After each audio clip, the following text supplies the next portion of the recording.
तो हेलो मेरे class 12th के प्यारे बच्चों, जितने भी स्टूडेंट बोर्ड एग्जाम की तैयारी कर रहे हैं 2024 के लिए, अगले साल के लिए, तो ये वीडियो आपके लिए रामबाण साबित होने वाला है। आज की इस वीडियो में मैं आपको 3 सबसे बड़ी अपडेट्स बताऊंगा बोर्ड एग्जाम को लेकर, जिसको आपको अभी से अपने दिमाग में रखना है, क्योंकि ये जो चीजें हैं नई ऐड हुई है इस साल आप लोगों के लिए, 2023-24 वाले बच्चों के लिए। तो अगर इन चीजों को आप अभी से अपने पढ़ाई में नहीं लगाते हो, इस तरीके से अगर आप अपनी स्ट्रैटेजीज नहीं बनाते हो, तो हो सकता है जितना स्कोर आप कर सकते थे उतना नहीं कर पाओ। इसीलिए ये वीडियो एंड तक देखिए, मैं आपको सारी चीजें समझाने वाला हूं डिटेल में, उसके लिए आप घबराए ना। और ये जो चैनल है अनटोल्ड मैक भैया का जो आप देख रहे हो, इस चैनल को सब्सक्राइब कीजिए, अपने दोस्तों को भी इस चैनल पे लाइए, उन्हें बताइए कि ये भैया तुम्हारे साथ तब तक रहने वाले हैं जब तक तुम्हारा किसी कॉलेज यूनिवर्सिटीज में एडमिशन ना हो जाए। इस बात का मैं वादा करता हूं, तुमसे पूरा साथ दूंगा पूरे बोर्ड की जर्नी तक, डोंट वरी। ओके, चलो वीडियो शुरू करते हैं। देखो यहां पे 3 सबसे बड़ी अपडेट निकल के आई है आप लोगों के लिए। एक तो सबसे बड़ी चीज बहुत फायदेमंद है आपके लिए, बहुत ज्यादा,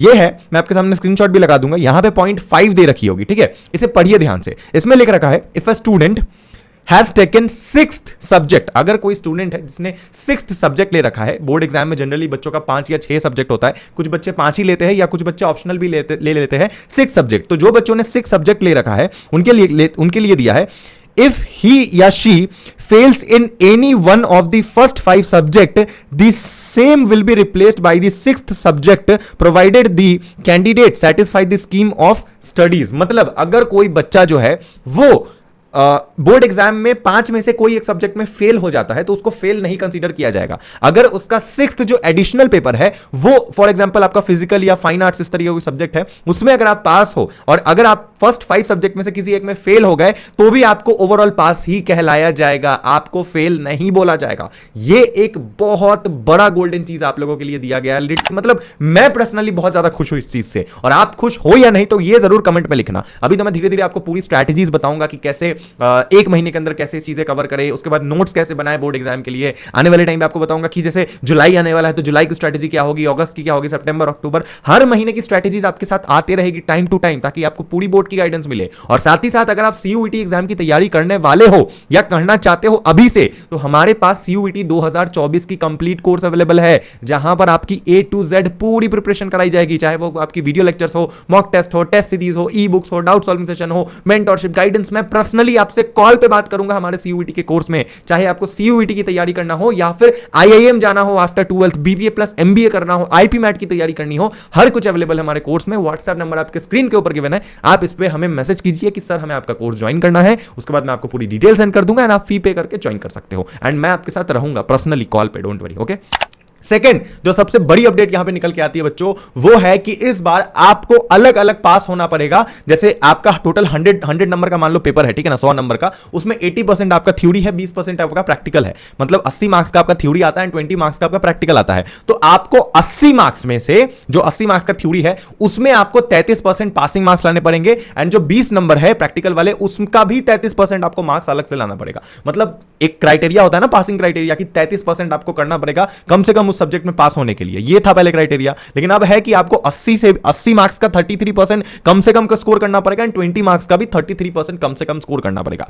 अब मैं बोलूंगा घबराओ मत, ज्यादातर स्टूडेंट्स को आप तो 80 वाला तो ले ही आओगे, और जो बात रही 20 वाले की, वो तो स्कूल वाले आपको यूं ही दे देते हैं। अगर आप कुछ भी नहीं करके आओगे ना तो भी 10-12 नंबर तो आपको मिलेगा ही मिलेगा, और अगर थोड़ा बोल दोगे प्रैक्टिकल में कुछ कर लोगे तो 15-16, एंड अच्छा परफॉर्म कर दिया तो 20 का 20 आपके हाथ में है। स्कूल पे डिपेंड करता है, थोड़ा जुगाड़ लगा लो टीचर के साथ हो जाएगा, पूरा मार्क्स स्कूल के हाथ में है, तो उसमें भी आप पास हो जाओगे, घबराने की जरूरत नहीं है, ठीक है। मैं आपको बहुत से टिप्स दूंगा आगे, किस तरीके से क्या बात करें, अपने टीचर से कैसे उनको थोड़ा इन्फ्लुएंस करें, है ना। अगर आप चाहते हैं इन सब चीजों के बारे में तो कमेंट कर देना, मैं आपको बताऊंगा कि कैसे आप थोड़ा सा जुगाड़ टेक्नोलॉजी लगा करके थोड़ा स्कोर कर सकते हो, चीटिंगबाजी नहीं लेकिन जेन्युइन तरीके से। ओके, तीसरी और सबसे बड़ी अपडेट जो इसके बाद आती है वो बहुत बहुत ज्यादा इंपॉर्टेंट है, ध्यान से सुनिए। यहां पे मैं पूरी आपके सामने पूरी लिस्ट लगा दे रहा हूं, इसे सुनिए। यहां पे क्या है, दोनों साल के चेंजेस को बताया गया, पिछले साल और इस साल, और ये चीज ज्यादातर बच्चे नहीं समझ पा रहे हैं। वो क्या है, देखिए यहां पे दे रखा है 2022-23 वाला जो सेशन था, वहां पर आपकी जो कॉम्पिटेंसी बेस्ड क्वेश्चन होती थी वो आती थी टोटल 30%। मतलब मान लो कि जितना भी क्वेश्चन है उसका 30% आपका रहता था कॉम्पिटेंसी बेस्ड क्वेश्चन। पिछले साल तक 20% रहता था आपका शॉर्ट आंसर, लॉन्ग आंसर या फिर ऑब्जेक्टिव टाइप जो होता है, छोटा छोटा ऑब्जेक्टिव टाइप क्वेश्चन होता है, एकदम छोटा छोटा, वो आ जाता था। और जो बाकी का 50% बचता था वो पूरा का पूरा 50% short answer and long answer रहता था, डिस्क्रिप्टिव टाइप, जो आप लिख के आते थे। लेकिन अब ये चीज बिल्कुल चेंज कर दिया गया है, अब कर दिया है 40% आपका ऑब्जेक्टिव, सॉरी 40% 50% आपका कर दिया है प्रॉपर वो जो केस स्टडी टाइप क्वेश्चन होती है, कॉम्पिटेंसी बेस्ड क्वेश्चन होती है, जहां पर आपको खुद का दिमाग लगाना होता है, खुद से सारी लॉजिकल थिंकिंग करके अच्छे से आपको आंसर देना पड़ता है। केस स्टडी उसको बढ़ाकर 30% से 40% कर दिया गया है इस साल, और आपका 20% वही आपका नॉर्मल ऑब्जेक्टिव जो है एमसीक्यू टिक मार्क वगैरह, और जो बाकी का 40% है वो है short answer and long answer. मतलब short answer and long answer का जो पिछले साल 10% ज्यादा था उसको कम करके डाल दिया गया है ज्यादा परसेंट किसमें किसमें भैया, केस स्टडी टाइप क्वेश्चन में। समझ गए? तो आपको केस स्टडी सॉल्व करने के लिए आपका एक्चुअली में जो नॉलेज है ना वो ज्यादा अच्छी तरीके से होना चाहिए। आप अगर चैप्टर्स को अच्छे तरीके से नहीं समझते हो, अगर आपको चैप्टर के कंसेप्ट में क्लियरिटी नहीं है, तो फिर आप शायद केस स्टडी टाइप क्वेश्चंस नहीं सॉल्व कर पाओगे, क्योंकि वहां आपको अपनी खुद का ब्रेन यूज करना पड़ेगा, वहां पे आप रट कर नहीं लिख सकते हो। ये एक सबसे बड़ा चेंज है। और अगर आप कहानी वाले बच्चे हो जिसको कहानी बहुत अच्छा लगता है, तो आपके लिए तो चुटकियों का खेल है, आपको उल्टा और मजा आएगा इसमें। ओके, तो ये है पूरा का पूरा मतलब इस साल का जो 3 सबसे बड़ा अपडेट था। अब आने वाले टाइम पे अगर आप चाहते हो कि मैं आपको केस स्टडीज पे टिप्स दूं कि कैसे केस स्टडीज को सॉल्व करते हैं, कैसे ये कॉम्पिटेंसी बेस्ड क्वेश्चंस बनाते हैं, क्या तरीका लगाते हैं, क्या टिप्स है, सब कुछ आप नीचे बस कमेंट करो और एक पॉजिटिव कमेंट छोड़ना और सपोर्ट दिखाना। एकदम कट्टर सपोर्टर बनो अनटोल्ड मैक भैया के। ये तो मैं हमेशा बोलूंगा, कट्टर सपोर्टर बनो कि कोई भी तुम्हारे भैया को कुछ बोल दे बस छोड़ना नहीं है उस व्यक्ति को। समझ गए? ये होना चाहिए तुम्हारा अपने भैया के लिए, अपने मेंटोर के लिए सपोर्ट। तो वो सपोर्ट फिर मेरा तुम्हारे लिए रहेगा, इस बात के लिए वादा करता हूं। ओके, शुक्रिया वीडियो देखने के लिए, thank you so much for watching this video. मिलते हैं अगले वीडियो में, तब तक के लिए I love you guys, bye bye, Tata.